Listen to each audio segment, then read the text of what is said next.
Vous avez là la courbe des températures depuis la guerre de sécession.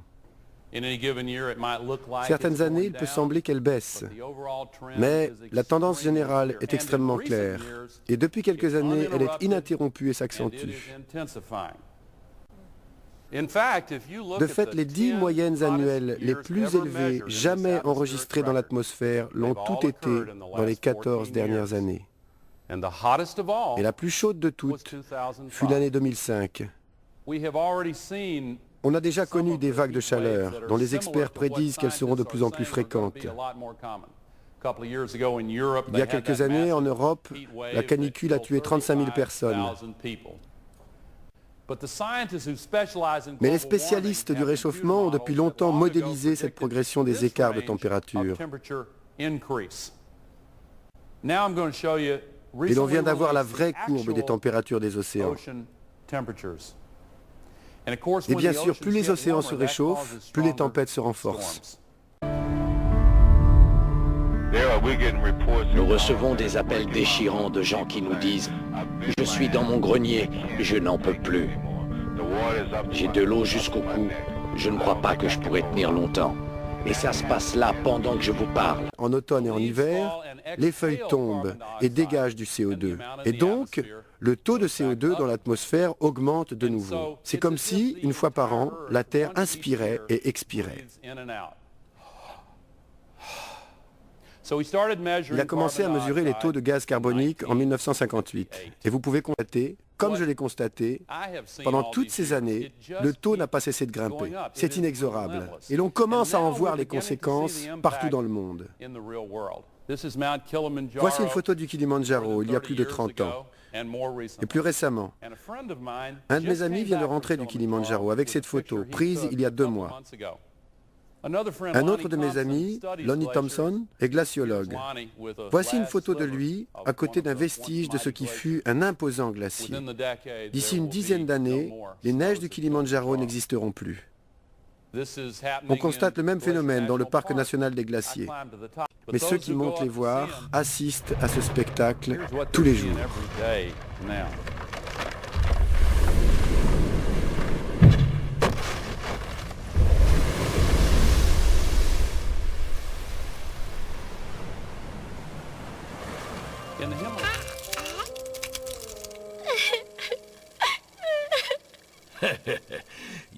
Tu te demandes probablement pourquoi ta glace a fondu si rapidement. Eh bien, Suzy, ce n'est pas la faute des étrangers, c'est le réchauffement planétaire. L'échauffement planétaire? Oui. Je te présente Monsieur Rayon de Soleil. Il a fait le chemin du Soleil à la Terre pour lui rendre visite. Bonjour la Terre, je suis venu pour illuminer ta journée. Et maintenant, je m'en vais. Minute, Rayon, pas si vite.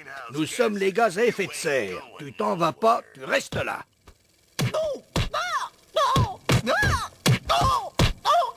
Ah, ça fait mal. Très vite, la Terre est saturée de rayons de soleil. Leurs cadavres réchauffent notre atmosphère. Comment faire pour se débarrasser des gaz à effet de serre? Heureusement, nos grands hommes politiques ont trouvé un moyen simple et efficace pour combattre le réchauffement. Depuis 2063, on jette tout simplement de temps à autre un glaçon géant dans l'océan. Comme mon papa dans sa tisane tous les matins, et après, il devient bizarre. Évidemment, comme les gaz à effet de serre continuent à s'accumuler, on rajoute à chaque fois de plus en plus de glaçons. De cette façon, le problème est définitivement réglé. Définitivement!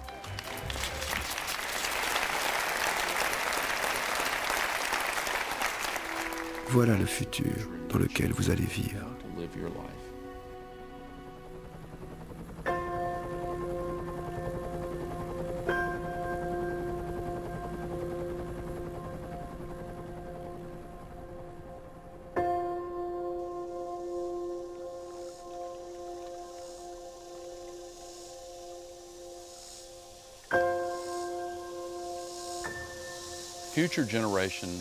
Les générations futures risquent fort de se poser la question: à quoi pensaient nos parents? Pourquoi ne se sont-ils pas réveillés quand il était encore temps?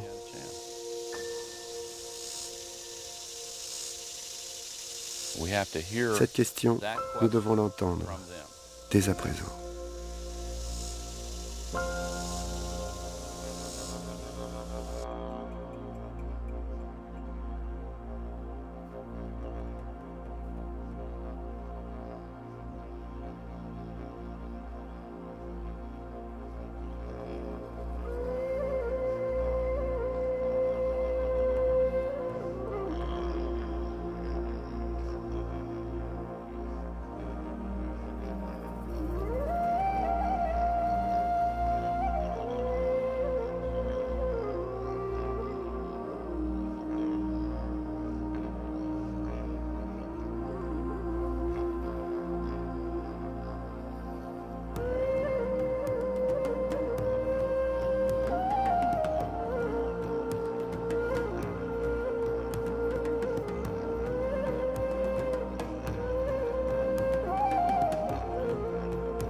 Responsabiliser nos hommes politiques. Donc nous avons des solutions potentielles sur la coquille.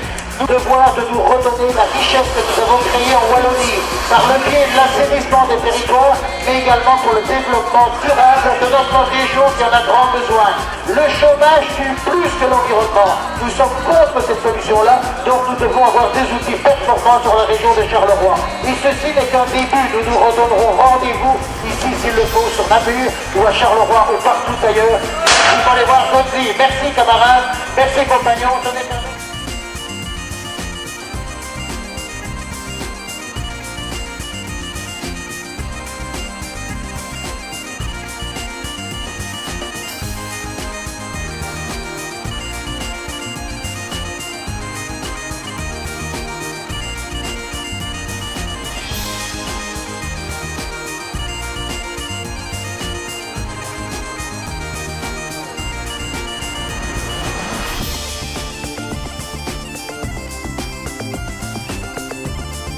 Bonjour à tout le monde, je pense qu'aujourd'hui on est dans une préparation d'une campagne électorale, mais à côté de ça, on nous a demandé effectivement de présenter qu'est-ce que l'environnement.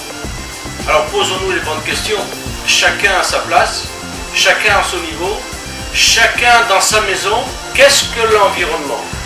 Alors l'environnement peut commencer dans son ménage, avec des poudres à lessiver, ou bien avec comment fait-on son jardin, ou alors la question se pose, l'environnement général pour laisser un futur à nos enfants et nos petits-enfants.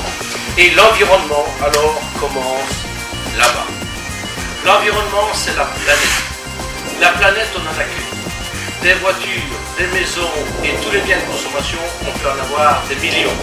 Mais notre planète sera irremplaçable, donc préservons-la parce qu'elle est malade. Pourquoi la CSC Métal en particulier trouve que cette problématique est une problématique importante? Il faut, je vais dire, s'en occuper et elle s'en occupe depuis un certain temps parce que ce problème environnemental occasionne toute une série de choses. Donc, c'est-à-dire pour nos industries, il est important que l'on puisse lier les trois aspects qui sont l'emploi, l'environnement et le développement économique. Ce qui est important. Donc avec la CSC, nous travaillons sur ces aspects-là.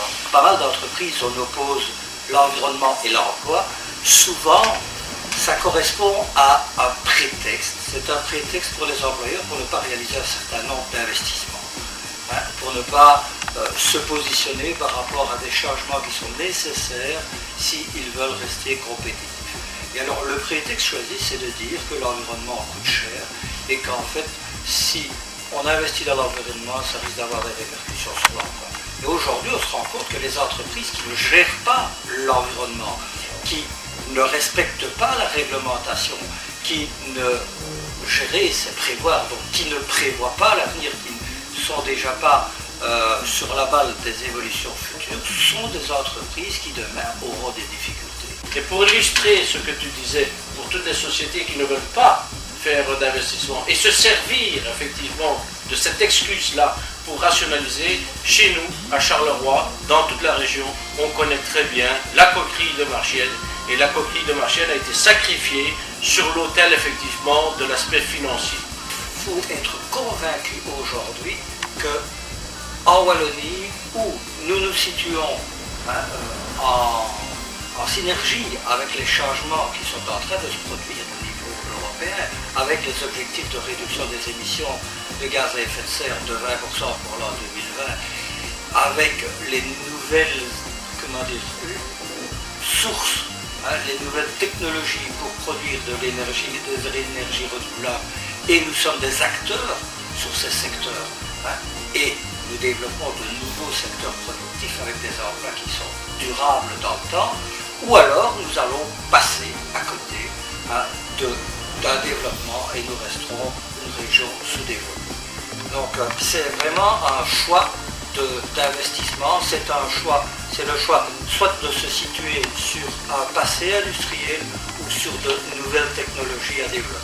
Exemple, les panneaux solaires, on doit pouvoir développer la technologie des panneaux solaires en région wallonne.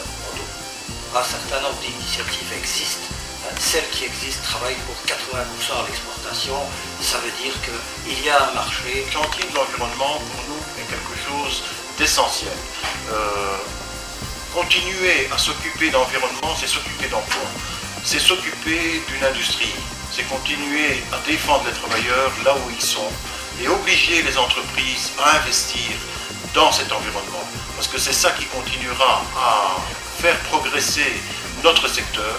Donc la CSC Métal veut montrer, même si c'est difficile, c'est un dossier qui n'est pas simple, mais c'est un dossier où on peut, je vais dire, garantir encore une industrie demain propre et des emplois de qualité.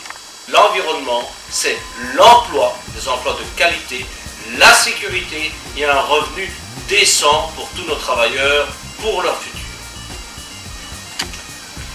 Le développement durable, c'est pas seulement l'environnement, c'est aussi lutter contre des écarts de richesse trop importants au niveau de la société. C'est lutter contre la paupérisation de plus en plus importante de toute catégorie de la société. C'est lutter contre le chomage. Une société qui ne se développe pas, c'est une société